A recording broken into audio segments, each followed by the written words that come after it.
All right, I'll now pass over to Richard Dent, who will take over as chair today. Over to you, Richard.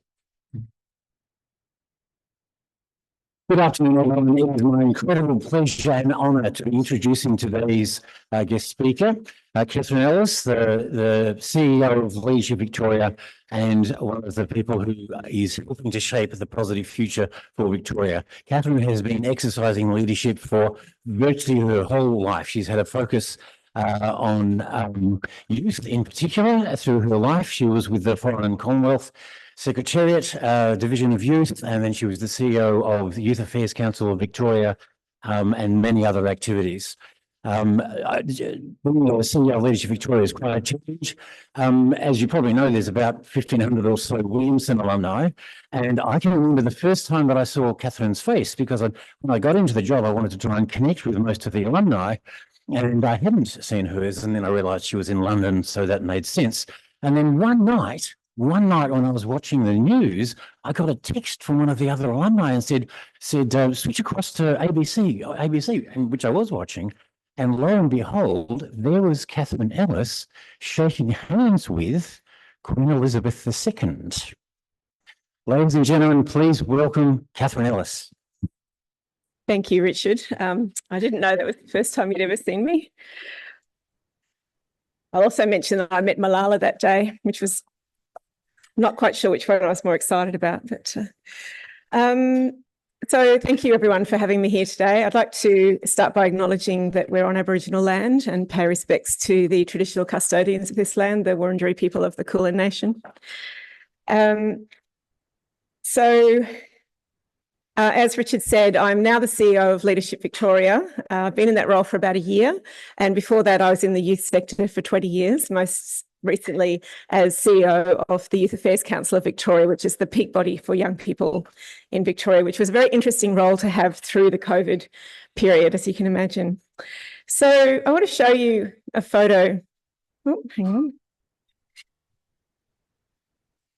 I'm wearing multifocal glasses for the very first time today. It's quite disconcerting. So if I'm not quite doing things right.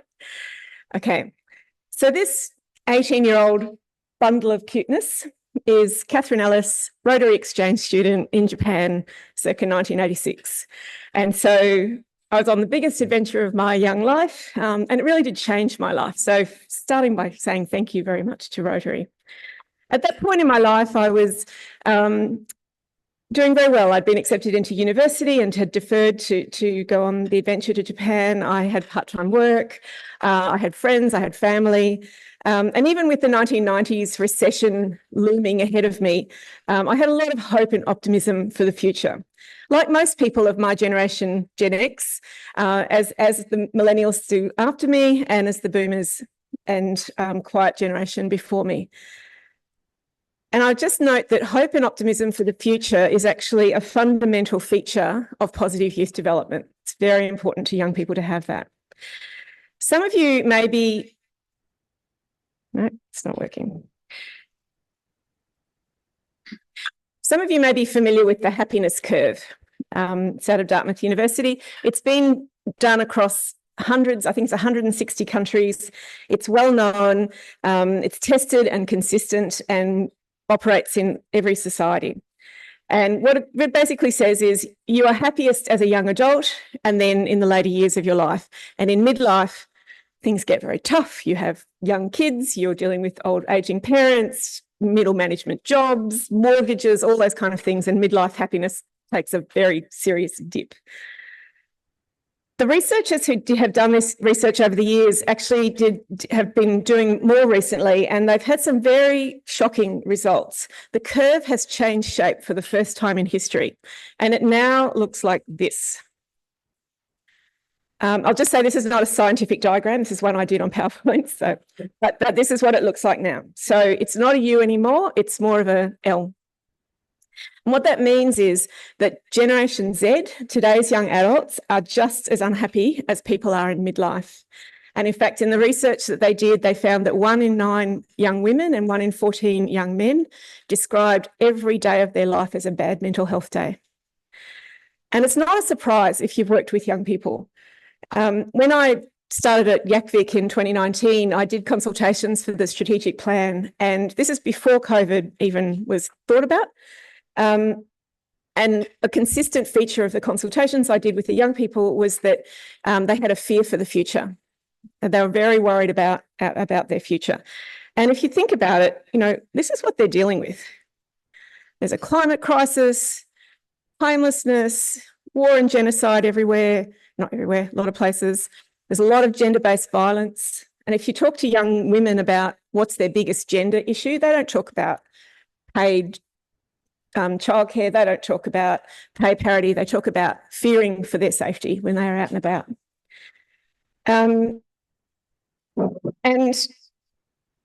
these are the same things we're all facing, but what we have to understand is that young people are at the start of their lives. They're trying to define who they are, build their networks, get education, find their jobs, and getting started on their lives. And they also have a lot more skin in the game in terms of the future than most of us in this room do as well, except perhaps with the exception of young Alina here. And these things don't just happen. There are systemic issues in the world that make these things happen. And again, these are not exhaustive lists. There are probably things that are not up there.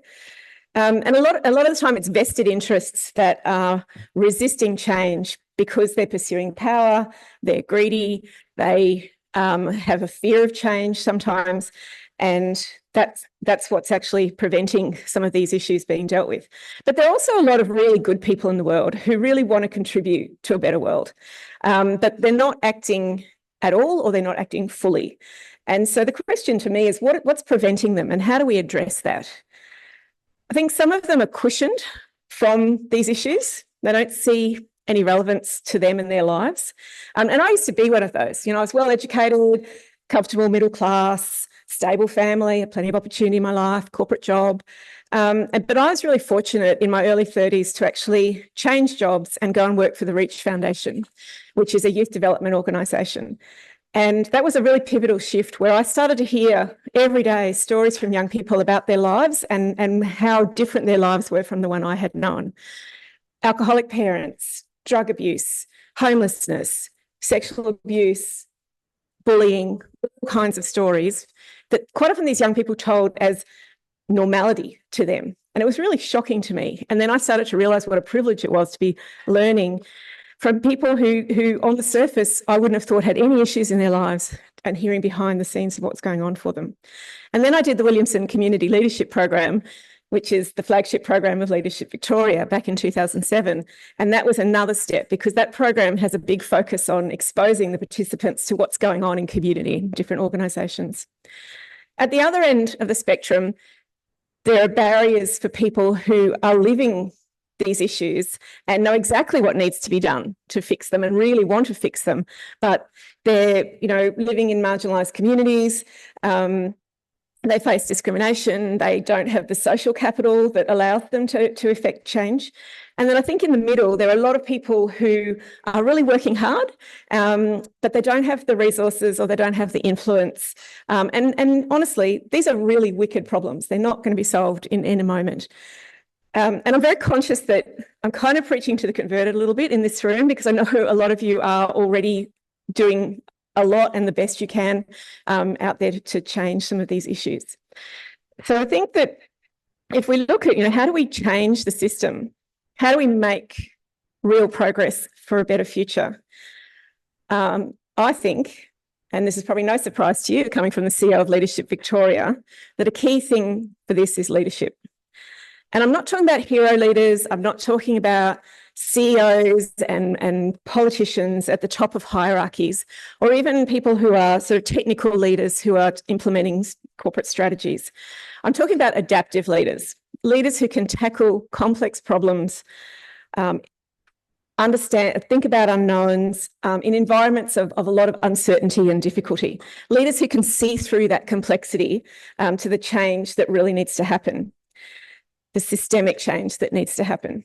And leaders who have deep and trusted connections, including with people who are very different from them and from across all parts of the community. Leaders who are aware of what's going on in the world outside their own bubble. Leaders who can mobilise others to work collectively with a shared purpose to make progress on intractable issues. And again, I say that acknowledging that I know a lot of people in the room do that already. Leaders who can be comfortable with discomfort and work respectfully and productively with people they don't agree with and quite often don't even really like. And leaders who can operate all throughout organisations and communities, not just in positions of authority. And so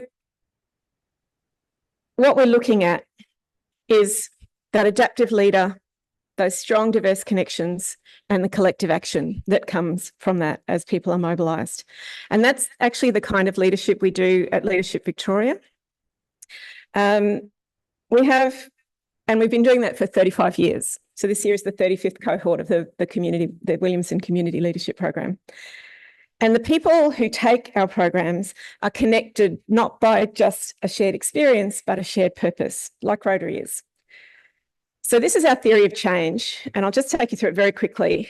So what we do on the blue on the left, by bringing together aspiring leaders, so people who are already exhibiting some leadership or have aspirations for leadership from across a whole diverse range of backgrounds, so corporate, government, not-for-profit people, media, academia, philanthropy, people with varied lived experience, varied identities, and we try to have a really diverse group.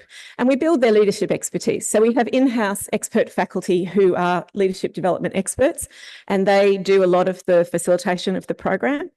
But what we add to that also are seasoned leaders. So we bring in a lot of speakers. Some of them are our alumni, others are leaders from all parts of the society, to share their leadership journeys and the challenges they faced and what they've learned from it under under Chatham House rules. So they often speak incredibly openly and vulnerably about what they've learned, and also having the participants learn from each other. So from their peers within the program. So we do a lot of peer work, which then leads to connections as well.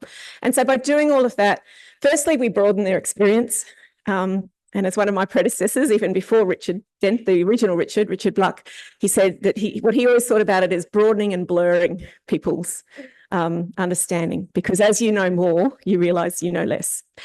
You're building those really deep, trusted, enduring connections. I'm still really close with people I did Williamson with 17 years ago, and that is not unique. We have groups from the 90s who still get together on a quarterly basis. And with Williamson comes a commitment to taking the call. So if any other Williamson fellow from any year group calls you and asks for your help, you have a commitment to do whatever you can to help them. And so it creates this web of leadership and service across the state and beyond, really. And so obviously we're inspiring them, we're equipping them with that call to contribute, again, not just in their work lives. Though a lot of people come to Williamson because they want to be better leaders in their organisations, which is a community in itself, but also encouraging them to think beyond their work in terms of what can you contribute to community and in your volunteering, and how can you use your networks and your skills and your resources, whether it's your sporting community or the community in which you live. And through all of that, we then get the long-term impact, which is about creating social, environmental and institutional change. And through that, the vision of our organisation is to create a more inclusive, equitable and sustainable community. And the Williamson program is our flagship, but we have a number of short course programs as well, because we want to sort of make sure that we have something to offer, because Williamson is for sort of mid to senior leaders, but we also work with leaders who are just emerging and sort of in the middle space as well. The more we can encourage people to be thinking broadly like this, thinking and engaging with people unlike themselves, the more chance we have to be able to work collectively and create that systemic change. So, and just as a couple of examples of things that I know that have come out of Williamson over the years, one of my cohort talks, he was working for a big retailer at the time, and another one of our cohort was a union guy. And the corporate guy told me that it actually helped him enormously in his work, working for a big retailer dealing with unions, because he'd made friends with the person in our cohort and really come to understand from him how union people think, where they're coming from, and the ways that you can actually work together to get results, even when you're coming from opposite sides of the sort of fence. Another group from 2018 decided that they wanted to do something more about First Nations leadership. So they got together to raise money for a scholarship to make sure that a First Nations person every year can do the Williamson program. Another group decided that, and white middle-aged men decided they wanted to support women of colour. So they actually raised money and support women of colour to take on leadership programs with us, but with other organisations like the AICD as well. And there's one that it's sort of one of the legends of the organisation, which is probably close to your hearts very much, which is when leadership, Williamson alumni and Rotary worked together to set up the Timor-Leste embassy, which, and I think those kind of big projects is where I'd like to see us get back to as well. So the organisation's gone through some rocky times over the years. We're a small not-for-profit.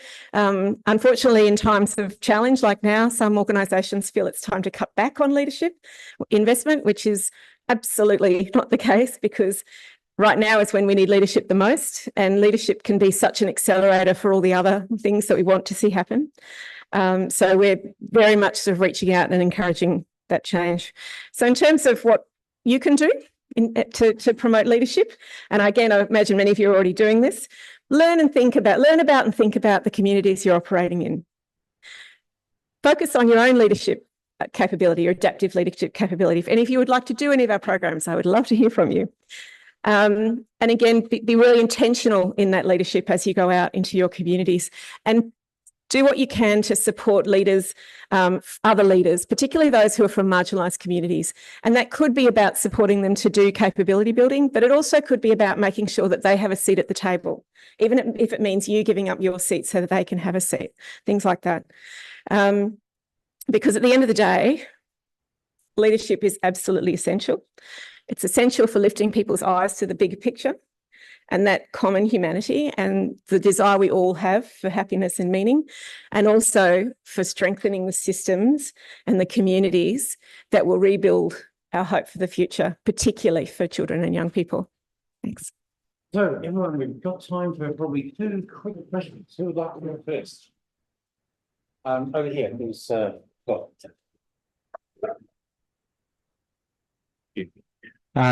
Great, thank you for that presentation. One of the things Rotary does is develop leaders.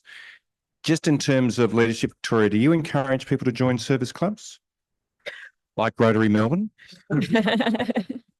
I'm not sure. I'm sure that might be slightly rhetorical, that question, but I would say we encourage them to get involved in their community. I'm not sure we're specific about service clubs, but I'm a very big champion of the collective, and that people coming together with common purpose is actually the best way to get things done. So I will make sure that in future I mention that. Yeah. Last question. Katherine, thanks a lot for your talk. I was interested in your happiness curve, and especially your hand-drawn red one. The thing that surprised me was an omission. And I believe a lot of the problems with the youngsters comes from them getting their information about life from social media, which is uncontrolled. And therefore, there's a lot of fear based in that, because that sells that particular product. You didn't mention that. Was there a reason? There was a box for that. Just back to here. Here. Unregulated artificial intelligence and social media. I 100% agree. It is and it's not just for young people. So many people are wasting an enormous amount of time that they could be doing good things in the world for a start, but also actually getting disinformation and misinformation that is polarizing societies and creating really dangerous attitudes amongst some groups, which if it's not addressed somehow, I think we're going to see some really difficult and very dangerous times coming up. Sorry to finish on such a down note. Thank you, Katherine. That was excellent, and that might have been a little bit down at the end, but the rest of it was so optimistic, and this is where our future is to have great leadership. I don't know if club members know that Phil Enderby did the Williamson program, the leadership program. And he was the one who had the idea of every speaker at Leadership Victoria gets a pair of socks. Catherine, here's a pair of Rotary socks from 200% Australian, made right here in Coburg. Thank you very much, Catherine. Cheers. And so, in closing, everyone, I would like to thank visitors and guests for attending. Thanks to our MC, past President Bob Glinderman, and for their reflection, Peter Hollingworth. Great to see you here, Peter, wherever he's gone. Here, so great to see you back, Peter. As well as our lunch setup and reception teams for their weekly effort to make this meeting happen. Please, if you can, stay back a few moments to assist with the pack up, that would be most appreciated. And next week, we're here at number 35, and our guest speaker is, in fact, the District 9800 Governor, Michael Lapina. So please join us then to hear from another important leader from our community.